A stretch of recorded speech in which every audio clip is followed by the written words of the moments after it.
Assalamualaikum warahmatullahi wabarakatuh. Eh, Kami dari kelompok 4 ingin mempresentasikan hasil diskusi kami yang berjudul Faktor Manusia. Sebelum itu, saya akan memperkenalkan teman-teman saya yang di sini. Itu ada Agus Antonius, Aldi Permata, Iksan Nur Hakiki, Nanda Fernanda, dan saya sendiri Muhammad Ibnu. Baiklah, di sini saya akan memberi kesempatan kepada Agus Antonius untuk membaca materi yang sudah kami buat. Pada Agus Antonius, dipersilahkan. Halo, selamat pagi. Hari ini saya akan membacakan tentang latar belakang. Manusia adalah sistem yang tidak lepas dari informasi, baik itu menciptakan atau malah justru menggunakan informasi itu sendiri. Manusia biasanya menggunakan alat indera dalam menciptakan atau mendapatkan informasi.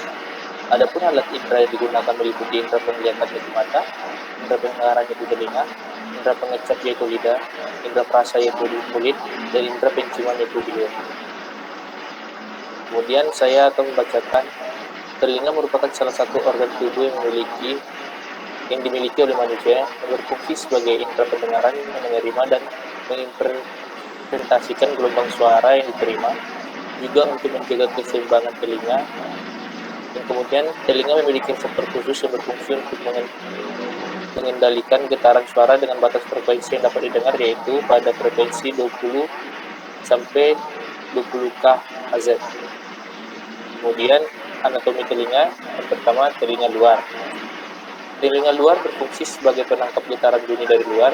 Bagian telinga luar terdiri dari daun telinga atau pinna dan liang telinga. Daun telinga berfungsi sebagai penangkap dan pengumpul getaran suara.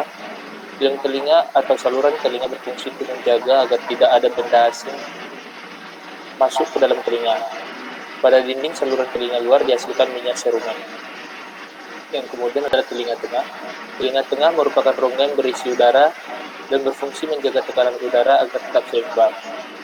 Kemudian telinga dalam atau koklea. Telinga dalam terdiri atas bagian tulang dan bagian membran. Bagian telinga dalam terdiri dari koklea atau rumah siput. Di dalam koklea terdapat organ korti yang merupakan organ pendengaran. Di dalam organ korti terdapat sel-sel rambut sensori yang merupakan reseptor getaran. Selanjutnya itu proses terjadinya pendengaran akan dibaca oleh saudara.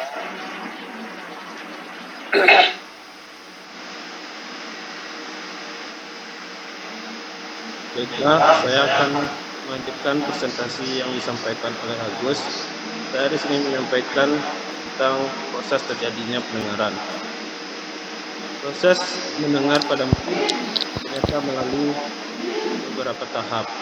Tahap pertama diawali dari lubang telinga yang menerima gelombang suara, dan gelombang suara masuk ke dalam lubang telinga akan menggetarkan gendang telinga. Getaran membran timpani yang diteruskan melintasi telinga tengah melalui lubang kecil, yaitu tulang martil, tulang landasan, dan tulang sanggurdi. Lalu setelah dihubungkan ke faring oleh tabung, getaran dari tulang diteruskan ke telinga dalam membran jendela oval ke konglea. Konglea berisi cairan limfa. Di bagian dalam ruangan konglea terdapat organ korti yang berisi cairan sel-sel rambut yang sangat peka. Sel-sel rambut yang ini akan bergerak ketika ada getaran dari konglea, sehingga mendorong getaran diteruskan oleh saraf auditori ke otak, atau dengan ringkasannya seperti ini. Yang pertama, gelombang bunyi diterima oleh daun telinga. Yang kedua, gelombang bunyi disalurkan masuk oleh lubang telinga. Yang ketiga, gelombang bunyi menggetarkan gendang telinga. Dan yang keempat, getaran telinga tersebut diteruskan ke lubang pendengaran. Yang kelima, getaran getaran diteruskan di tingkat jorong dan mengetarkan cairan limfa ke kolea. Yang keenam, getaran cairan limfa dan kolea menggerakkan sel reseptor organ korti yang menghasilkan impuls dihantarkan ke saraf pendengaran ke otak untuk diartikan. Yang ketujuh, getaran limfa menggerakkan tingkat undar bergerak keluar masuk mengatur tekanan udara di dalam keseimbangan tekanan di luar. Selanjutnya, hubungan pendengaran telinga dan komputer akan disampaikan oleh Ihsanul Hakiki. Baiklah, saya Ihsanul Hakiki akan melanjutkan presentasi dari teman saya Aldi Pramata. Hubungan pendengaran manusia yaitu telinga dengan komputer. Ada faktor yang mempengaruhi interface antara lain penglihatan, pendengaran, dan sentuhan.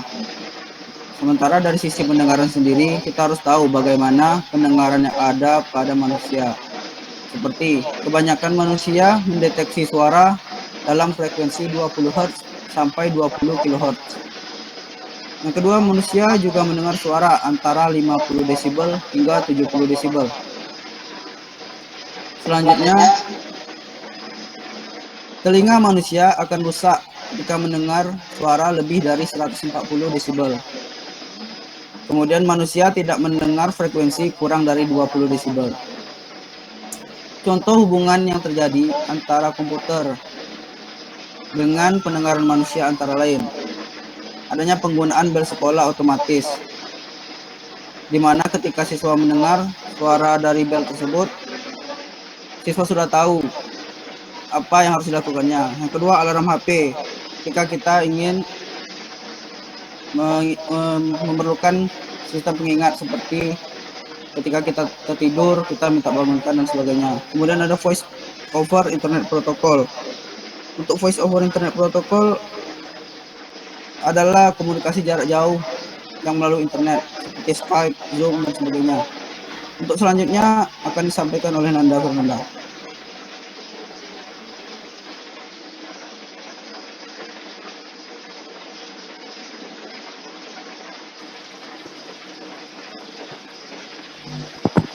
Baiklah, saya akan melanjutkan presentasi dari saudara Ihsanul Hakiki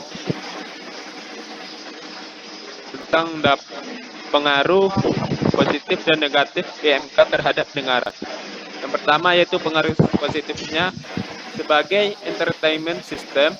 Sebagai contoh, kita bisa memanfaatkan sarana radio, pemutar musik, dan sebagainya untuk menjadi hiburan bagi kita. Yang kedua, dapat digunakan sebagai sarana berkomunikasi jarak jauh. Sebagai contoh, Skype, Google Meet, Zoom, dan sebagainya. Dan yang ketiga, dapat digunakan sebagai pengingat, contohnya penggunaan alarm.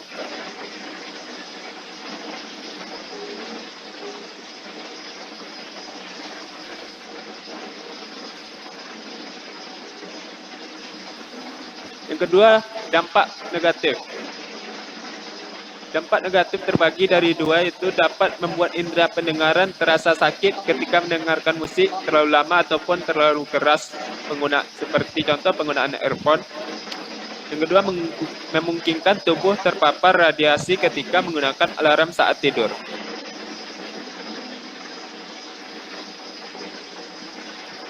Selanjutnya akan disampaikan oleh saudara Ibnu. Kepada saudara Ibnu kami persilakan. Baiklah, terima kasih kepada teman-teman semuanya.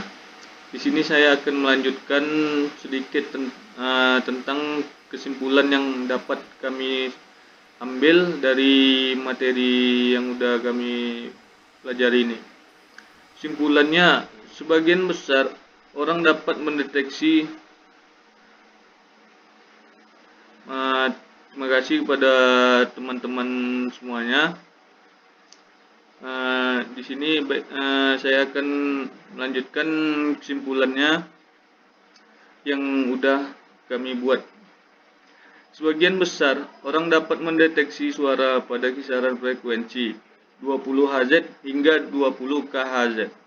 Tetapi batas bawah dan batas atas tersebut dipengaruhi faktor kesehatan dan usia. pendengaran yang lebih sensitif dapat mendeteksi suara pada kisaran 1000 sampai 4000 Hz. Maka berdasarkan hal itu, diharapkan orang-orang yang ingin membuat interface yang berhubungan dengan pendengaran dapat menggunakan acuan tersebut, agar dapat membuat pengguna merasa lebih nyaman saat menggunakan program mereka. Baiklah, sampai disitulah materi yang udah kami buat.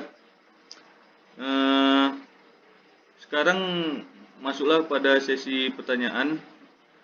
Kepada teman-teman yang ingin bertanya, dipersilahkan. Dan sekian dari kami kelompok 4. Lebih dan kurang mohon maaf. Wabillahi taufik wal hidayah. Wassalamualaikum warahmatullahi wabarakatuh.